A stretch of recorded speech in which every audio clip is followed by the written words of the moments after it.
Mel Albin. I'm the host and the founder of the Jazz Confusion My Power name Hour. is Dion Parson, and I'm honored to share my passion of music with you, our listening audience, through my cultural heritage.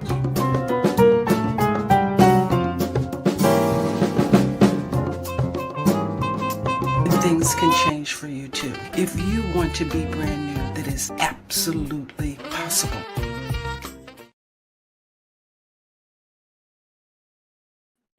Good evening, everyone, and welcome to the Jazz Confusion Power Hour.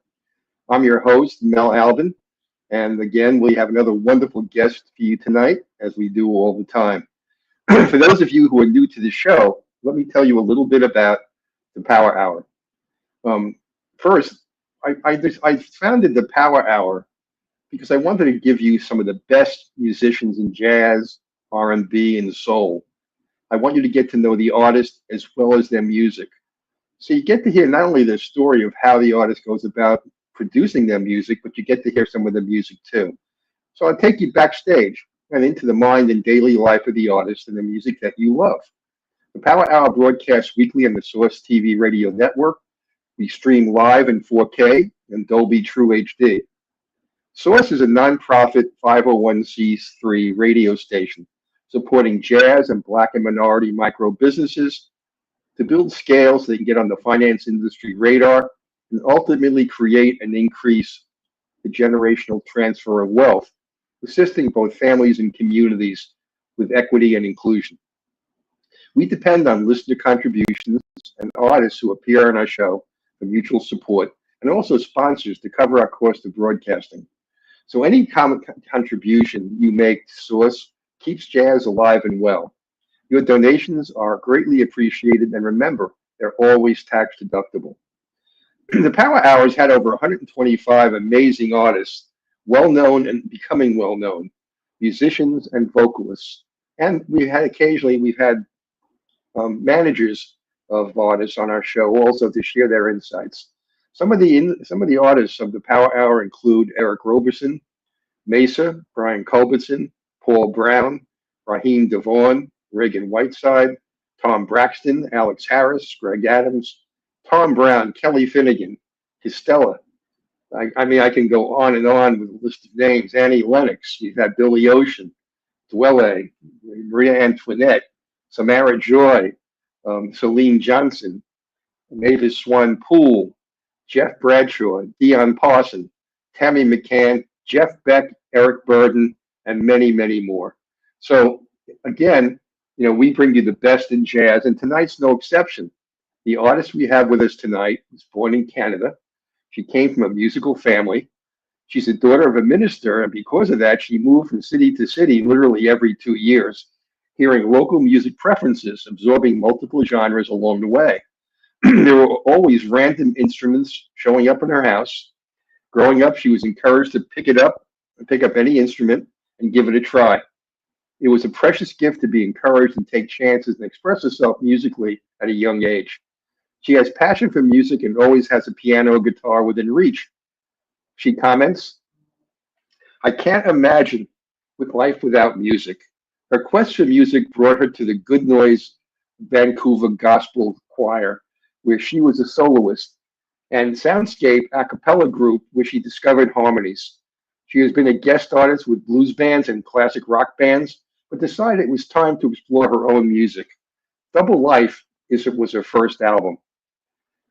So without further ado, let me bring on our artist tonight, the wonderful Cat Levan. Hey, nice to see you, Mel. Good to see you, Cat. So I gave you a good introduction, I hope. You did. Okay. I like to begin every show by having the artist tell everyone what's cooking, what's going on currently, what's going on for the remainder of 2025, new releases, performances, music in the works. So what have you got going? Well, there's a lot cooking this year, some of which has already happened. I've been touring around the US and a little bit around Canada to do local gigs, etc. So I've got some festivals happening in Vancouver area in the summertime. And we're going to be heading down to Cancun in May. and then back to Blue Frog, which is a blues club, but we're going to be doing a blend of blues and some of my original jazz songs as well. So we're just sort of winding up this year, and had a really good time on the Dave Cause cruise last year or so. That was an amazing time, a month just getting to play with all kinds of amazing artists, and it was a really big thrill for me, and to see those amazing exotic locations. What's happened recently is we've been asked to, I co-write with Steve Oliver, who is a jazz guitarist and a really great producer, and we got asked to rewrite the Canadian anthem. So we've been working on that, called Canada So Proud. And we're just looking at maybe, getting that across Canada, and as tourism commercials, and maybe just at specialized events, and then it can grow from there. But it's one step at a time. We've got the song written, and now we're just producing the video to go along with it, and then we'll start shopping it out. Excuse me, but who asked you to redo the national anthem? I was one of the politicians from Ottawa. Wonderful. Yeah.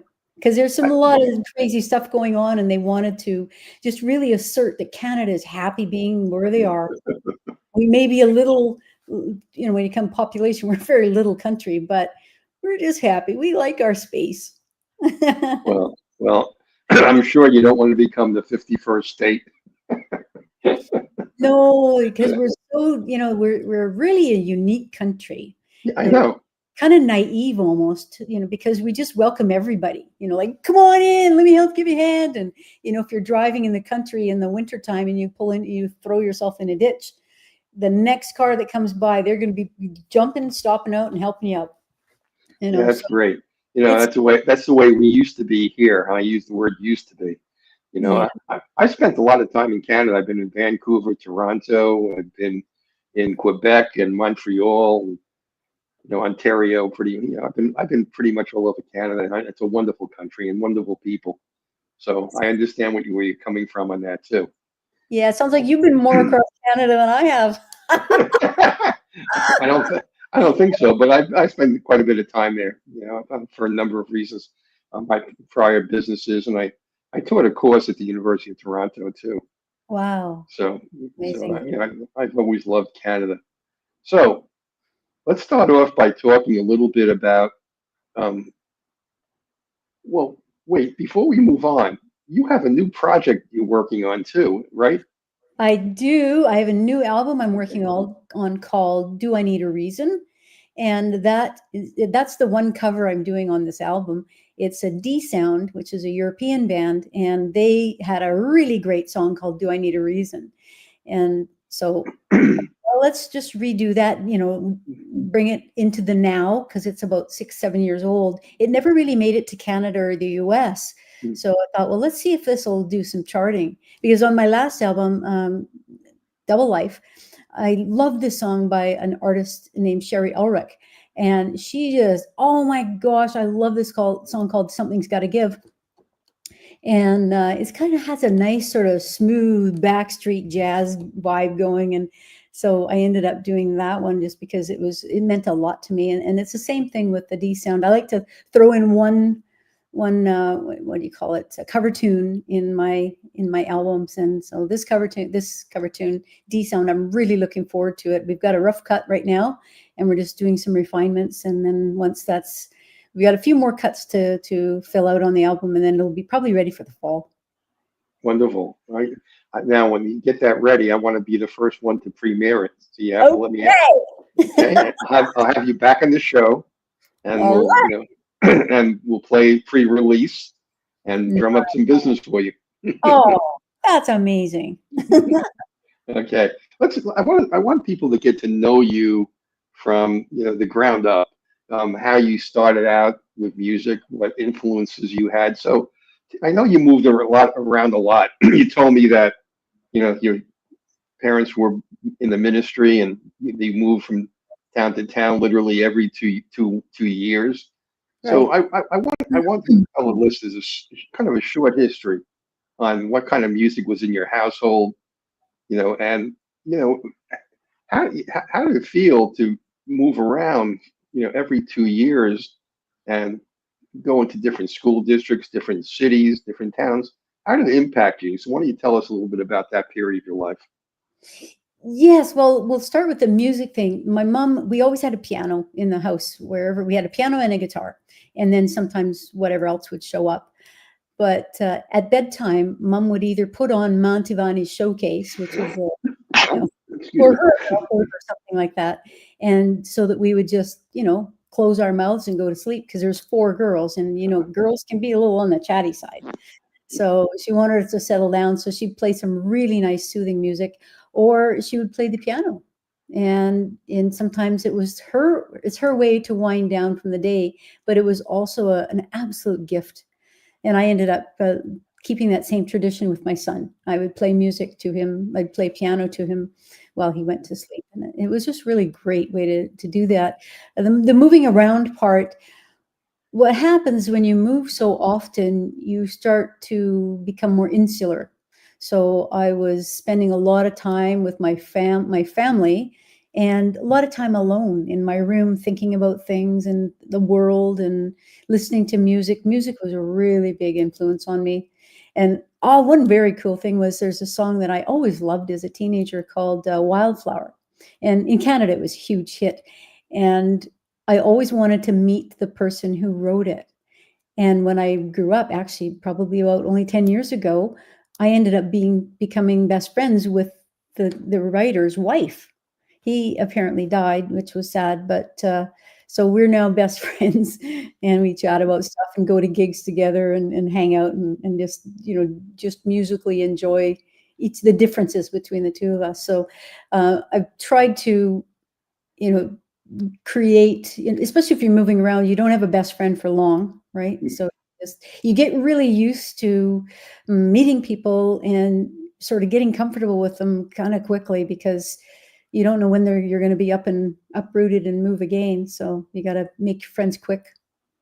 But were you able to ever participate in music in school because you moved so much? No, no, wasn't able to. No.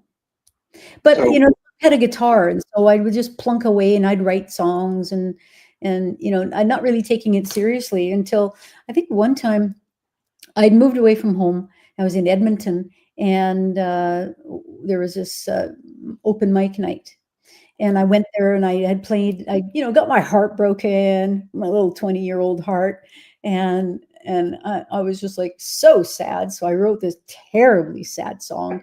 I loved it, like, feel my pain. It's great.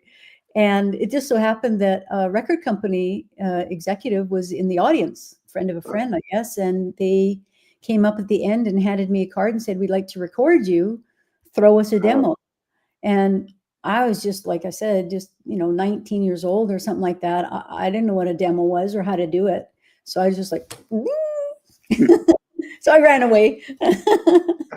But I always thought about that and wished I'd had done something, but it takes a certain amount of bravery to just go like, "Oh, okay, I'll go do that." Now if somebody says go do this, even if I have no idea what to do, I'll do it, because I know what it feels like to regret having, not taken advantage of an opportunity when it came.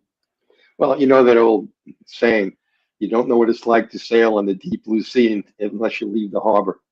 Yes, exactly. Exactly. But the terror of the newness of, because Sure. I lived in so many towns, but they're all little rinky-dink towns across Canada. So, population 100, Oh population, my God. 1,000, the That's like biggest. that's like an extended family more than a town.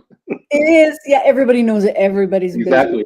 Crazy. Yeah. And I think the biggest town I lived in was 12,000 people. But as soon as I finished high school, I just, mom and dad they were so sick of kids by the time I came along.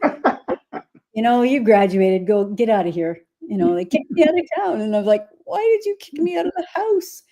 And my mom had said, "Because you were always a follow the rules girl. So you would have never got kicked out for anything you did. So I got to kick you out now."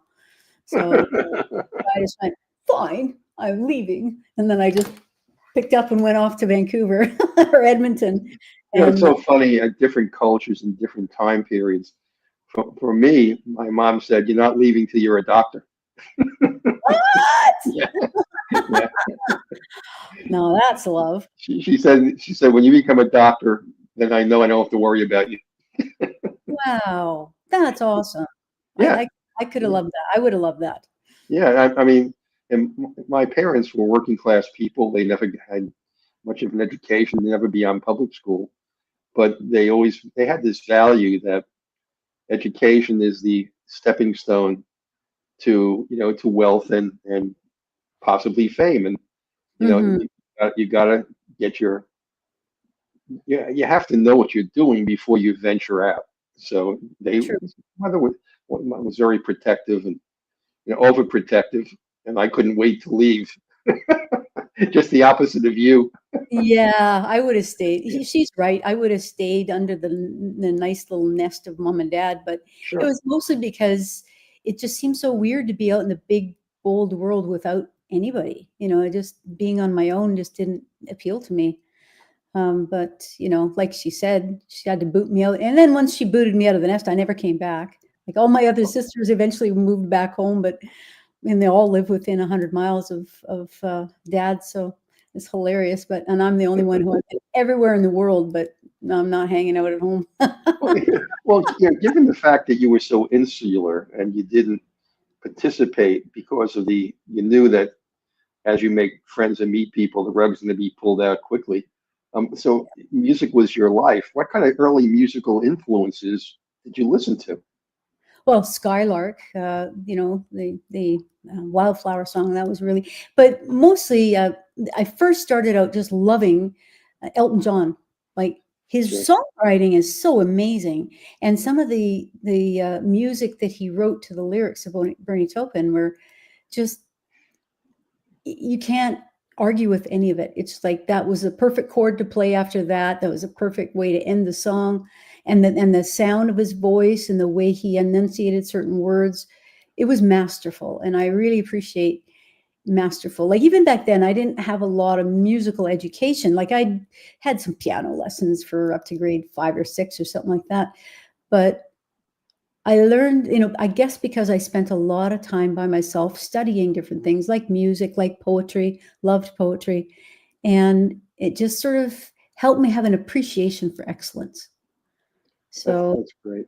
yeah. And I think another artist that I really was enamored with was Eva Cassidy. Okay. Yes. Okay. Yeah. A Yeah. lot of people say I sound like her. And I truly don't mind that. That's a beautiful Yeah. compliment. That's a compliment. Yeah, it really is. It just touched me. When you mentioned Elton John, songwriters that come to mind. One of my friends when I started going to college was Paul Simon. Uh, Oh, yeah, yeah, and look at you. Paul, Paul's an amazing songwriter. Yeah. So I think of people like Elton John, Paul Simon. Um, I'm trying. There are, I, I knew the Rascals from because I was born and raised in Long Island, so I knew Felix Cavalieri, and who became, after his career with the Rascals, became a keyboardist in demand everywhere. Wow. And so but there's an art to songwriting that I think has been lost. Do you agree, or do you think it's still alive and well? Well, I think there's, I was just having this discussion with somebody the other day about Nickelback, like how everybody loves to hate Nickelback.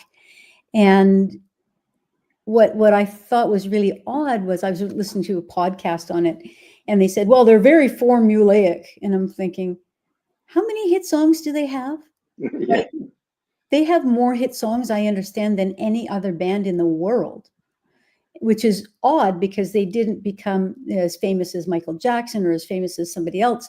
But what they did was they figured it out. What do people want to hear? And so they wrote in a form that the people liked.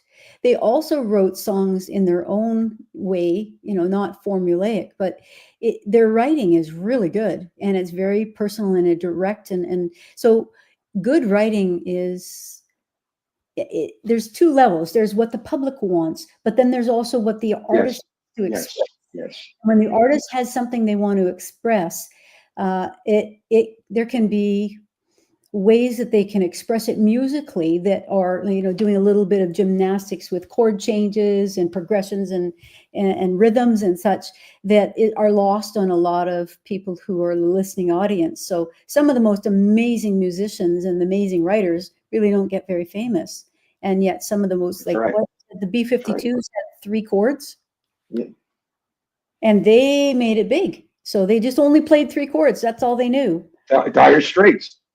Yeah. Dire Straits was another one. I remember something Chuck Berry said a long time ago. He was asked, when you go to perform, how do you know what your audience wants to hear?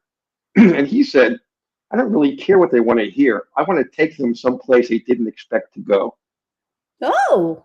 And so, he performed and wrote for himself, as well as performing and writing for the audience. But he wanted to always surprise them and bring them somewhere and give them something unique. Yeah. So there's all different artists, and they approach their creativity differently. So yeah. And some of the times when I write, I love writing things with double entendres, but not, in a sleazy sort of way. But I'll say one word, but it actually has 2 meanings. And when you try both the meanings on, they still fit with the song, but they take you a different place.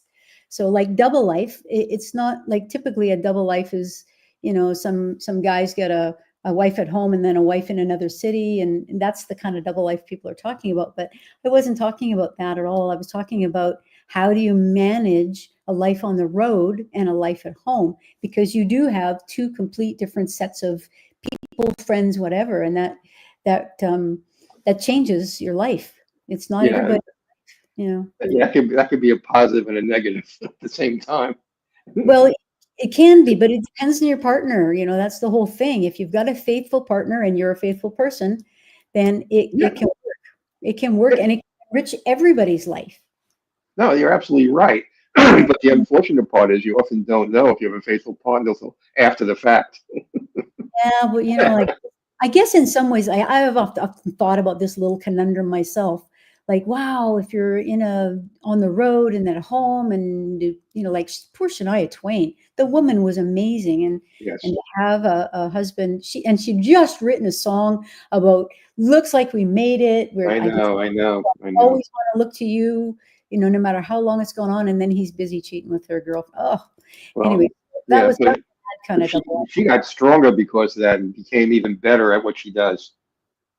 Well, then she got, Lyme's disease, and then her voice trashed. So it's life is really bizarre. But I started to think about, those sort of things and find ways to represent those in music.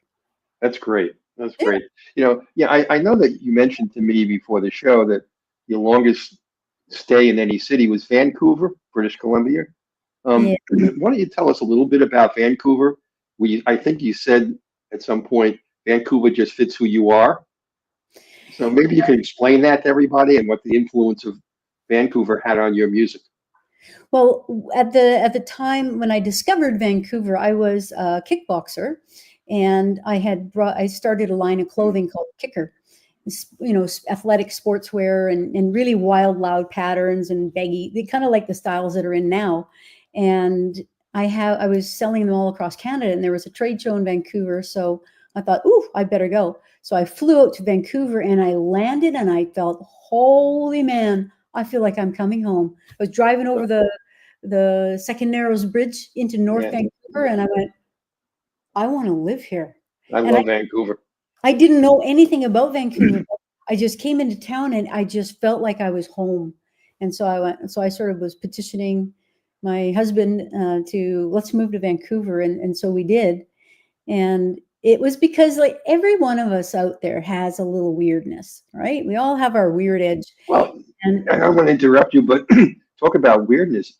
Vancouver built a public library around a mall. And the building, it's the only one like that. It's all enclosed.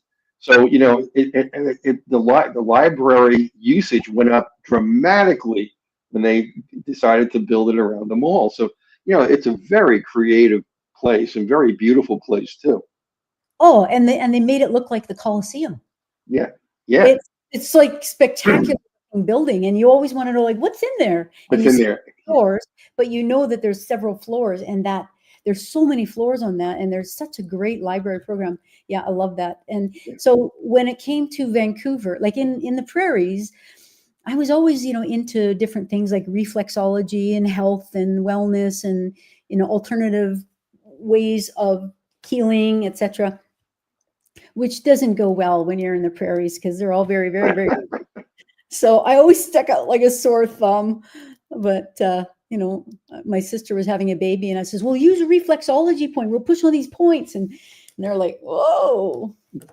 Well, from Vancouver, when did you record your first song? Was it in Vancouver, or how did you decide to record it?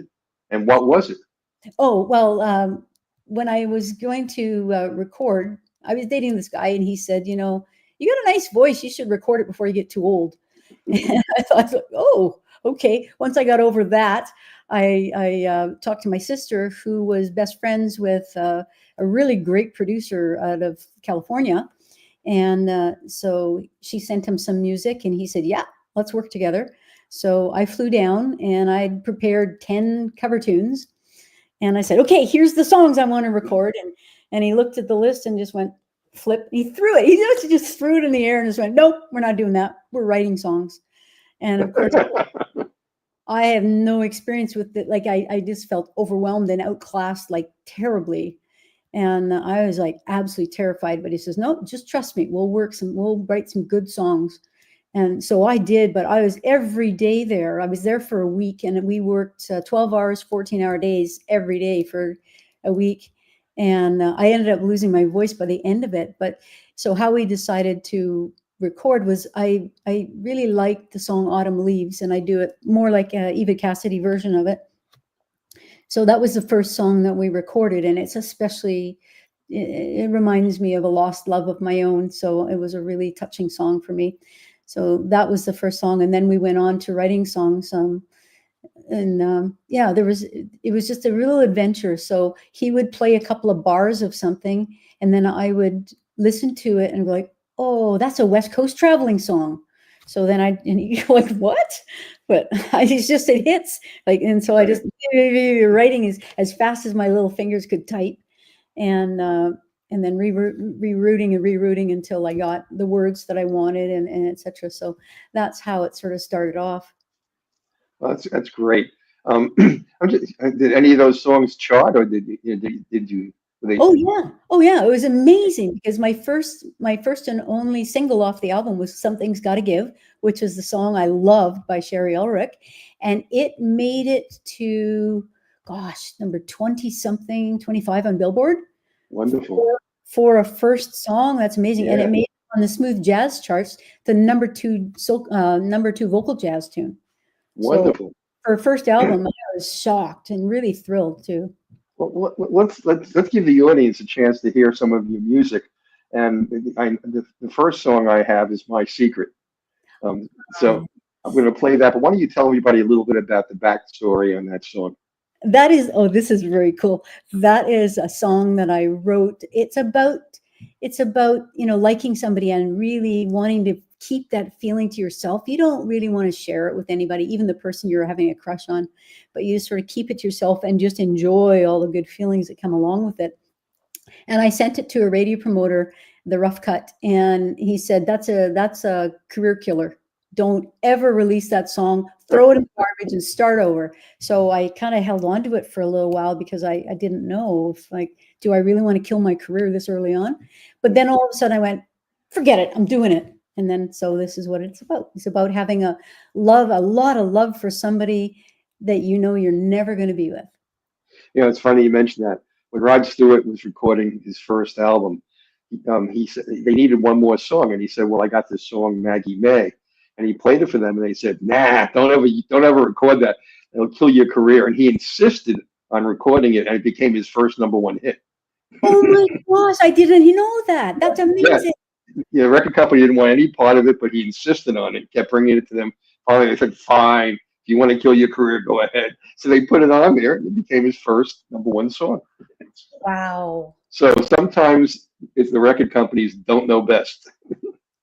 True. And I do believe that on this song, the bass player has actually played with Rod Stewart. Really? Yeah. Okay, well, great. Well, let's play now for everybody, My Secret, okay?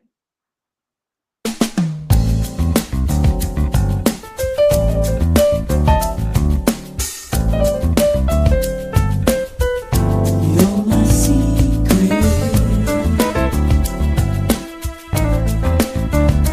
Yeah.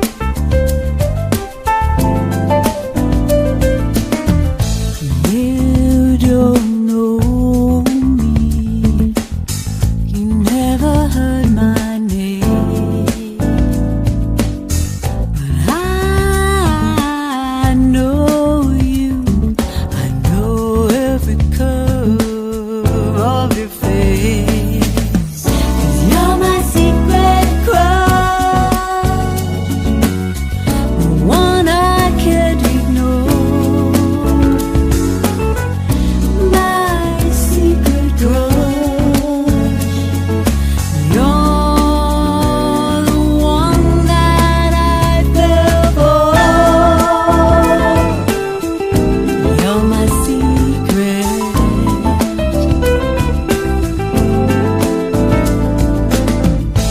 You never notice me.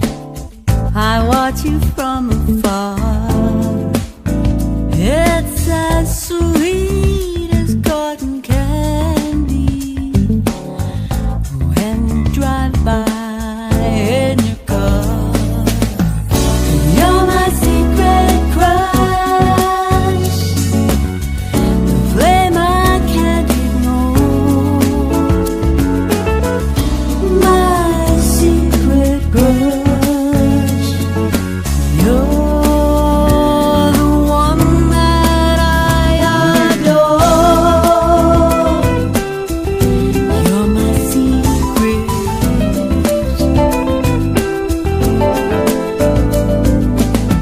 You'll never know when you're on my mind.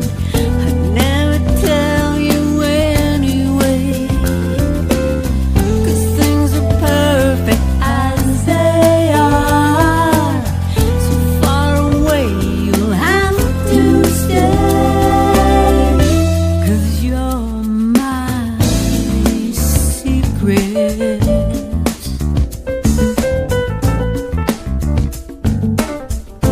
You're my secret. Yeah. You're my secret. You're my secret crush, the flame I can't ignore. My secret crush, you're the one that I fell for. You're my secret crush, the one I can't ignore. My secret crush, you're the one that I adore.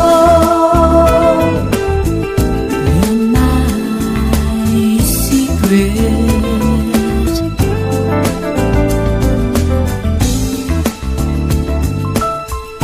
You're my secret.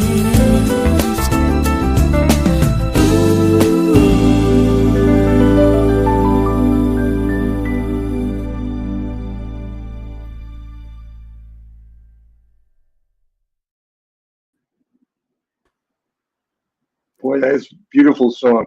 Aw, thanks. Absolutely beautiful. And So your you don't fans, kill my yeah, career. No, I don't think so. Here's Tom Brown. He said, "Love your voice and the arrangement is so beautiful." Oh, Then we have another comment. Are you doing the backgrounds? yes. Okay. And finally, here we have Carol Tobias, who's playing on keys. See, and that's part of the secret. The keyboard player is Brian Simpson. Okay. I He's guess. just so awesome, and he's a friend of mine, and he offered to do the keys, so I thought that was really cool. Yeah. Well, you have people really listening in already, and they're loving your music. Oh, nice. That's a good place to start. So let's continue with our discussion.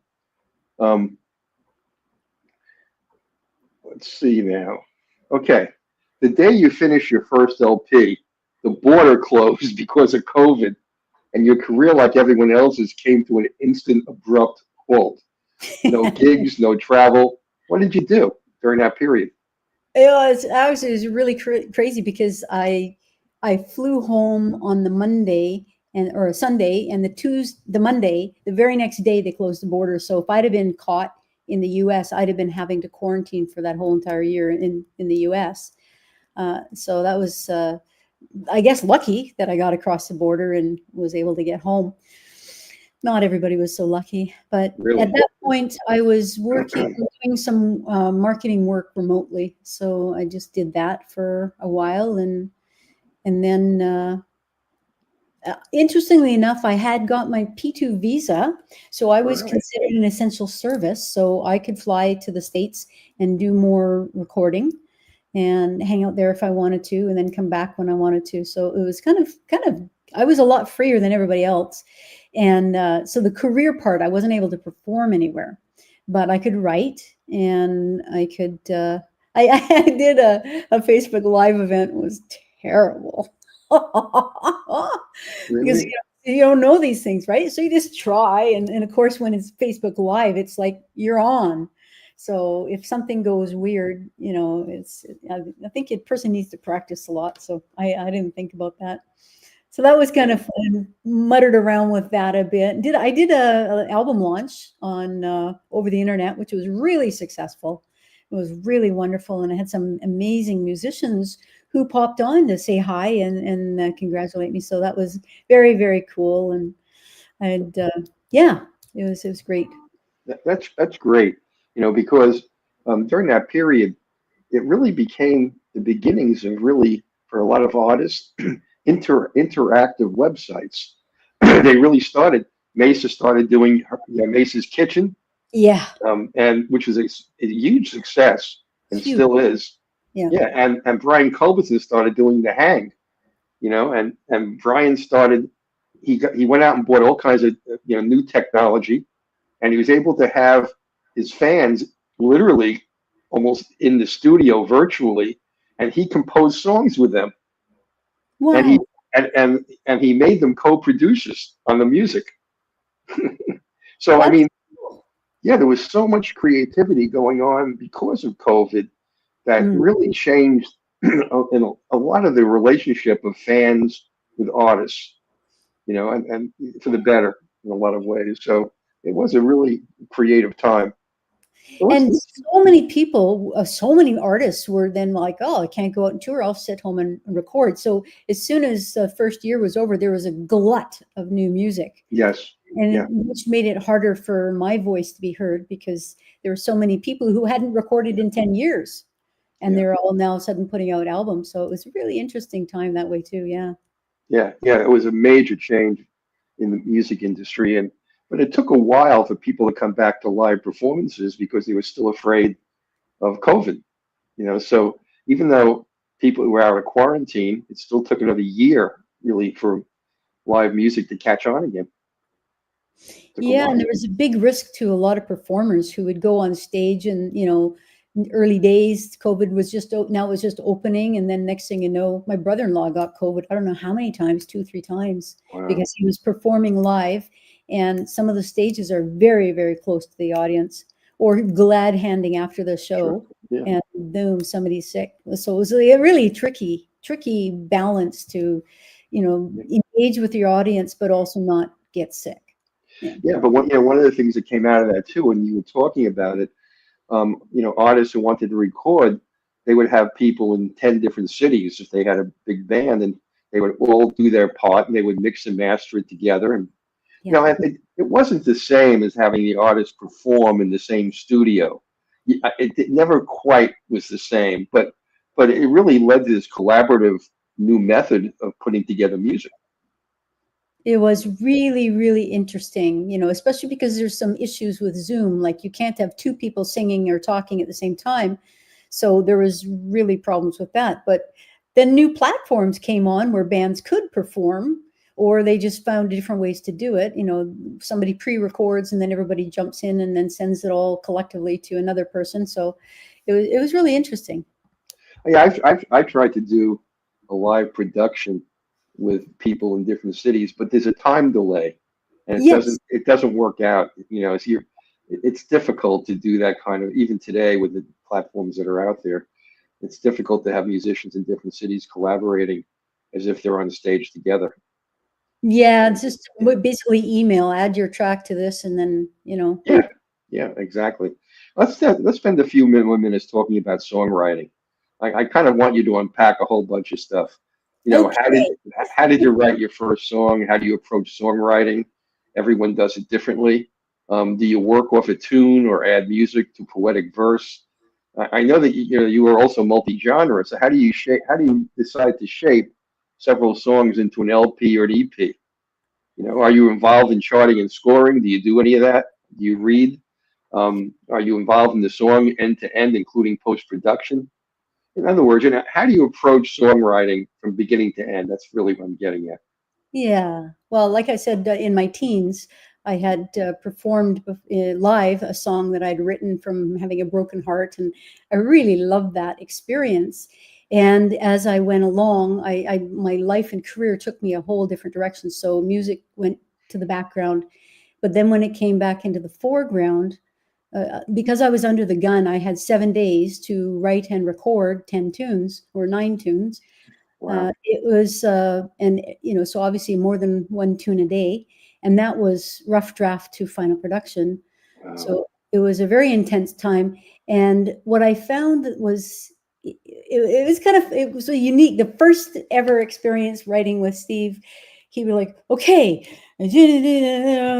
dirt, cars, yeah. And then my mind just went, dirt, cars, yeah. Oh, and I'd throw a whole bunch of other words in there, and then all of a sudden we had a sentence. And it was funny how my mind just and he didn't even really know what he was saying. He was just expressing feelings related to the chords. And so I just picked up on that and just ran with that because I didn't know any better. I didn't know how to. Sometimes ignorance is bliss. I think so, because what it did was it opened my mind to just let it come in. And boy, it came in gangbusters. And that's typically what happens is a song will, like even the song that we were asked to write an anthem, new anthem for Canada. And the song, I heard Steve play a few chords and I went, that sounds really cool. And then all of a sudden the doors opened, the floodgates opened, and I was writing as fast as I possibly could to get all the words in time. And, because the words don't stick around. The ideas come fast. And if you don't catch them, they're gone, and they don't always come back ever. So it's like, wow. It kind of like, I wish I had a little USB thing so I could just like plug it in and go like, okay, download the song. It's funny because I told you about Paul Simon. I know he always carried around a little spiral pocket pad, and he would constantly, all of a sudden, no matter what he was doing, start scribbling because something came into his mind or he heard something or saw something. So he was always, writing down verse constantly. Yeah. And I did that the other day. I was dreaming this song. Somebody was playing a song for me in my dreams. And then I woke up and I'm like, that sounds so familiar. It's got to already be a song. So, but I thought, well, maybe not. So I grabbed my phone and just pushed voice recorder and hummed a few bars until I got it. And sent it out to everybody I know. Does this sound familiar to you? And nobody knew it. So it's like, oh, I guess I've got a song. But I had all the chords and everything, and it wasn't me playing it. So I got inspiration from somewhere. Wow. All right. Well, look, we're running out of time already. So I there's so much, there are many more questions I wanted to ask you. Let's play the next song. I want to get your music to everybody. The next song I have is Double Life. So let me play Double Life, and then we can talk about, a little backstory on it, okay?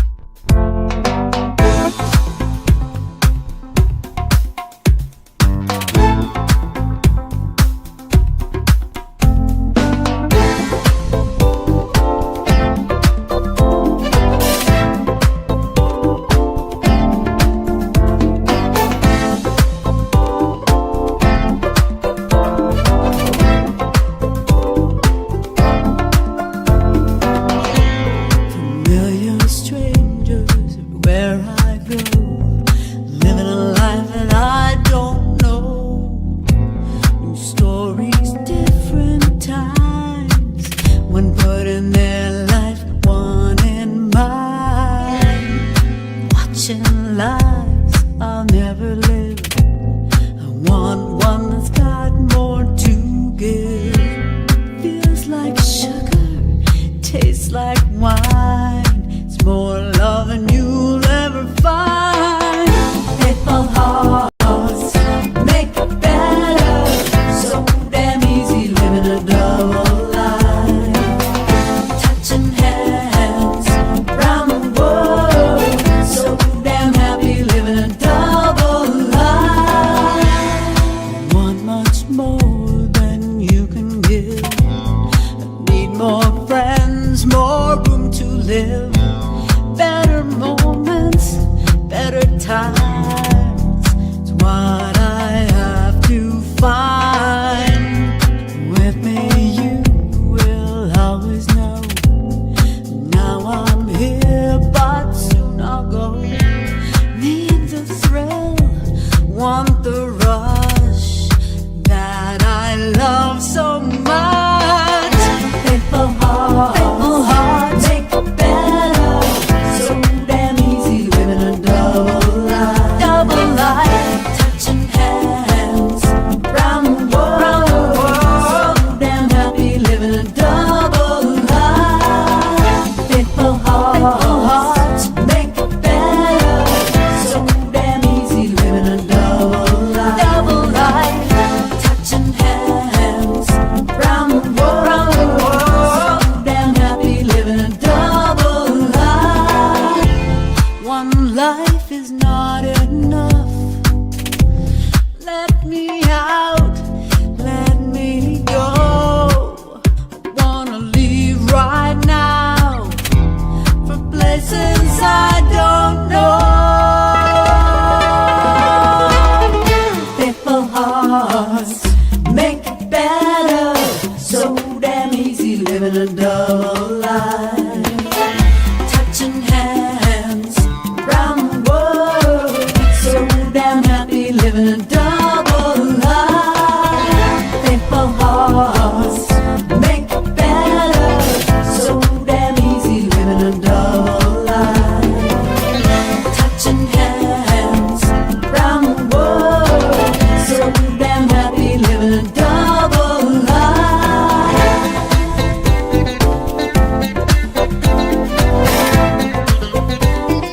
Double life.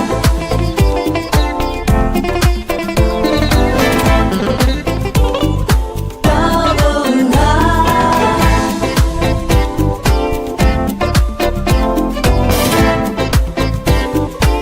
Double life.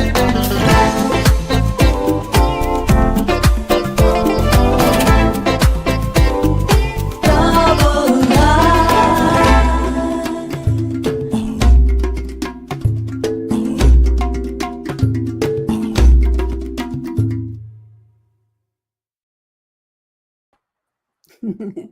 Oh, I love that. Yeah, somebody just wrote great groove. Love the lyrics. I love the groove. That is a great, great song. Yeah, I And wanted to make it a world song, so world rhythms, world beats, and all kinds of different instruments from around the world. yeah, it was a wonderful song. Here's another comment. Sandy Heeger, great voice, girl.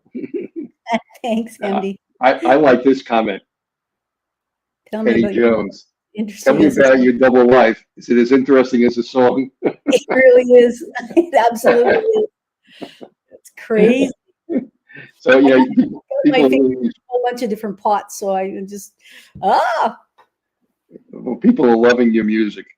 oh, that's great. Well, thanks, guys. I really appreciate the listening and the comments. It's great. You know, what would you describe as your breakthrough moment when you thought, hey, I can really do this? And up to now, what's your biggest moment that you've had in your career? I guess I'm not sure what the biggest, it depends on what perspective. One of the first gigs I ever did was I helped open a radio station in Vancouver, Canada. That was kind of a big deal for me. Maybe not a big deal for other people, but to me that was like, wow, we're it. Another big moment was not that long ago. The Red Cross was doing a fundraiser for California wildfires, and artists like Mike Reno from Loverboy and all kinds of different people were invited to perform, and I got to perform. And not only was it was recorded and we were on the news, so it was like very, very cool moment for me, because this on the 5 o'clock, the 9 o'clock and 10 o'clock news. So that's about I guess to me, that's kind of as big as possible. But there was a couple of moments where, I was stepping up and doing something. I was invited to perform a New Year's gig it's called 70s Disco. And so I had to learn 25 songs in 5 weeks. Oh my God. And and so I hadn't ever, and so the unfortunate part was I never got a rehearsal with the band. So here I am with a whole new band I've never played with before, singing songs that I've never sung before, up on stage for New Year's, and I was terrified.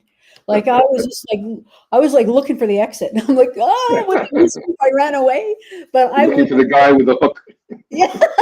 Oh yeah. Oh yeah. Oh, it's just like it's gonna be a bomb. It's gonna kill everything. Anyways, so and someone gave me some advice, and they said, you know what? It doesn't matter how scared you are, just plow on through. Just plow on through. And so I just went, okay. I did a lot of prayer while I was walking up to the stage, and my legs were shaking because I was so scared. But by the end of the night, I was like, whoa, whoa, I was right into it. And so that was great fun for me. And then the last pivotal moment was at the Blue Frog, where I was on stage with, again, musicians I'd never played with before. And the lighting crew was great. The audio guys were great. And it's in my hometown. So it was kind of a big deal for me. And I stood up on stage, and I all of a sudden realized I belong here. That's great. That was a magic moment for me, yeah. And then that's the most important moment for most artists, when they realize, I can do this, I belong here. Yeah. The aha moment, Before we got to get to another song, but I want to ask you one question. Sure. If you could collaborate with any artist, vocalist, composer, arranger, musician, producer, from anywhere in the world at any time throughout history, who would you choose to collaborate with, and why? I would choose Chris Bodie. Okay, that's what I wouldn't expect. But go ahead, tell me why. Because I've listened to him play a couple of songs, and just the way he performs really speaks to me. And I know I've played with Ilya Serov, and he's great. Like, there's no problem. But for some reason, there's something about the way Chris plays that I just love, and it speaks to my heart. So that's who I would want to collaborate with. Wonderful. I've gotten very strange responses, what I think strange, when I ask this question. It is a question I ask to almost every artist on my show. I've had people who do smooth jazz who said Minnie Riperton. Oh, wow. Yeah.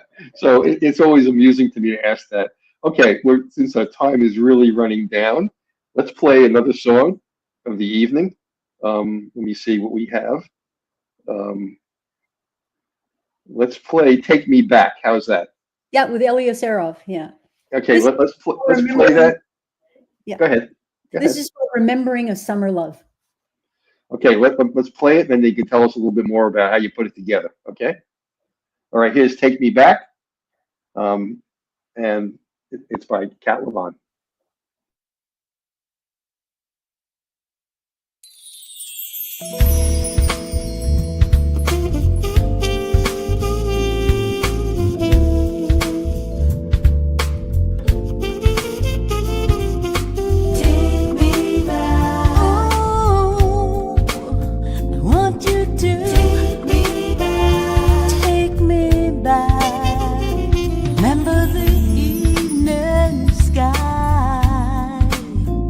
Sparkle like fireflies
'cause I'm missing your summertime kisses.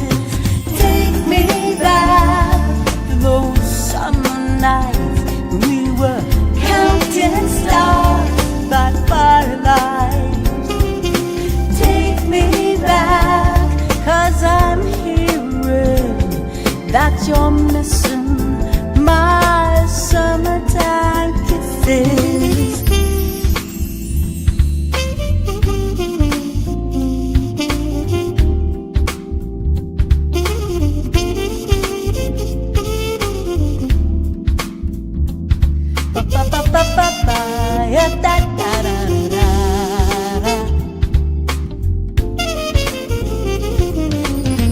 When I feel your eyes on me, I know where I want to be.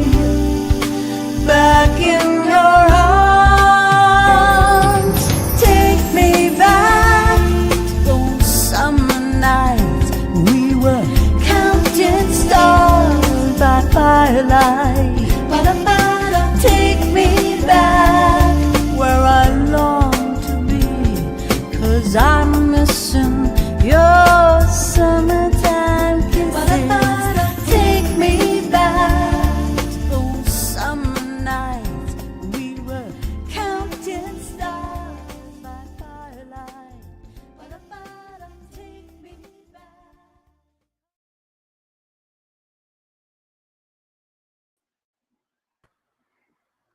Beautiful song again. Just terrific. And you're getting a lot of people commenting on your songs. Let me see what we have here. I got to put my glasses back on for a second so I can see. Here's a great comment. Cole Younger. Your voice floats above the music like an angel. So beautiful. Oh, thank you, Cole. That's wonderful. Yeah, and here's another one from Jesse Tucker. Take me back. Please take me back. Here's another one from Patricia James. So soulful, takes me back to the old school days when there was music. Oh, nice. That's a compliment. Sure is. And here's another one. Jazzy, soulful, beautiful. That's from Robin Kendall. Thank you, Robin. You know, this is the first song I wrote all by myself. Oh, really? Yeah. Oh, And- wow. That's great. and when I wrote it, I heard a muted horn. And so when I was working with producer Greg Manning with this song, and I just said, I have to have a muted horn. Like, I can't not have that. I can't have a sax. I can't have anything. I need the muted horn. And because it just, it just makes the song. You know? It does. I agree with you completely. The arrangements of your songs are excellent. Well, I thank you. mean, absolutely excellent arrangements. So, we're just about out of time. So I so much more I wanted to ask you, but I want to get in one last song. So let's play What's Been Going Down. How's that? Yeah, and that I wrote because COVID was happening and everything was confusing. So Okay. So this is What's Been Going Down by Cat Levan, and we'll talk a little bit about it. What's been going down?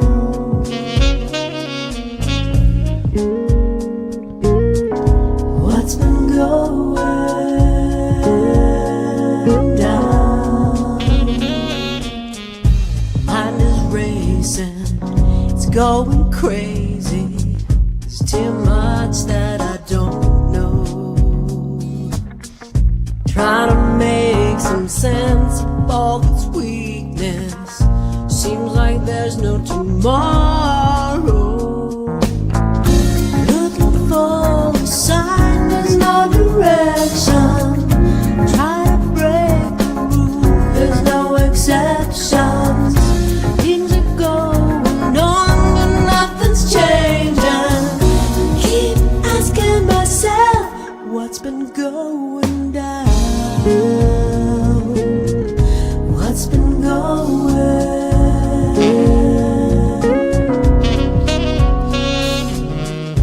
Really wanna know, can you tell me? It's hard to keep it straight. Too many questions. just might be too late. Looking for a sign, there's no direction. Try to break the rule, there's no exceptions. Things are going on, but nothing's changing. Keep asking myself, what's been going down? Oh, I need the truth. What's been going down? Oh, oh,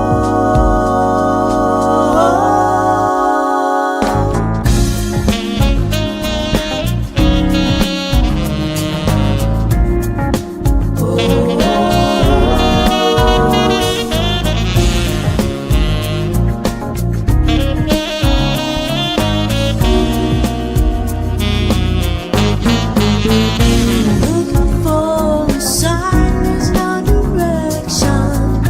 Try to break the rule, there's no exceptions. Things are going on, but nothing's changing. Keep asking myself, what's been going down? There's no direction. What's been going down? There's no exceptions. Oh, nothing's changing. Keep asking myself, what's been going down? Looking for a sign, there's no direction. Try to break the rule, there's no exceptions. Things are going on, but nothing's changing. Keep asking myself, what's been going down?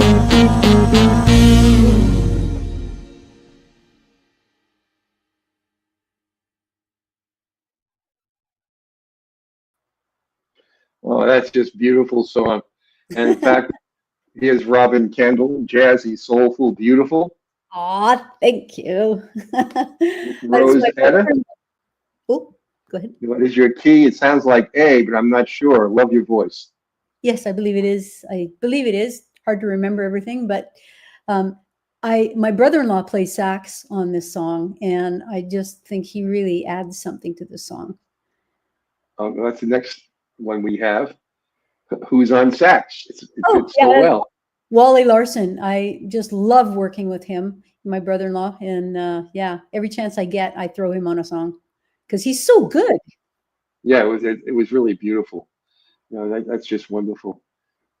Well, we've had a really great night tonight. There's so much more I really want to ask you about, but we're already over time. Yeah, So for sure, Kat, I'm going to have you back on as soon as you're ready to drop some more of your new music. Okay? yeah. Uh, I'd yeah, encourage them if they want to hear more Wally. Try looking up "Autumn Leaves" on Spotify by me, and Wally does an amazing job on that song too. It's like wow. wonderful. Why don't you tell everybody, for your fans or new fans you've made tonight, where they can reach you on social media or your website, and where they can buy your music. Yeah, and I'm on all streaming platforms: Cat Levan, Spotify, and Apple Music, and Deezer, and Tidal, and everybody. My website is catlevan.com, and my Facebook is Cat Levan, Facebook/Cat Levan, or on Instagram, catlevans.music. So don't go to the Cat Levania stuff. Those are just crazy stuff. But Cat. Wonderful. Well, look, it's been a delightful evening. Like I said, I want to have you back. It's been just perfect. Yeah, thank you, Mel. It was just, it's really wonderful. You're a really great host, and you seem to bring out the chatty part of me. So sorry.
Well, I want to apologize to everybody.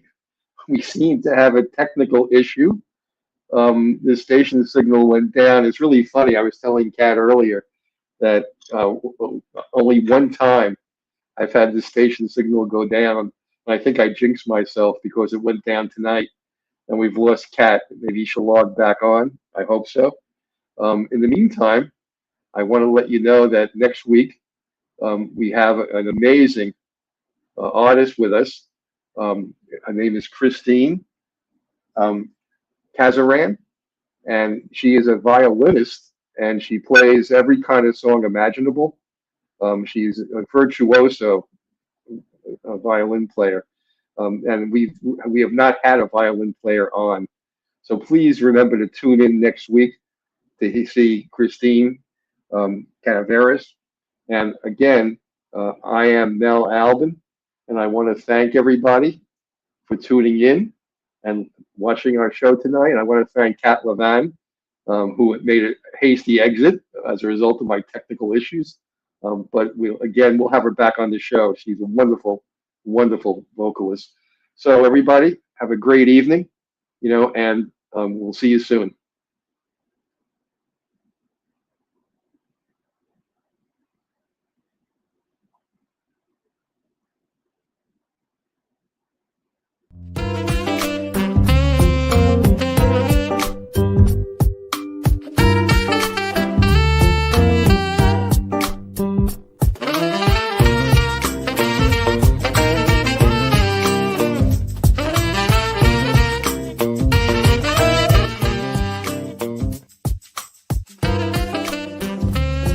I'm Mel Albin.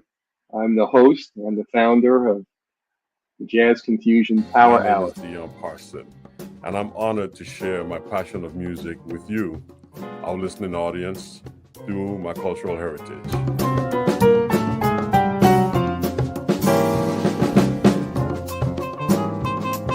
Things can change for you too. If you want to be brand new, that is absolutely possible.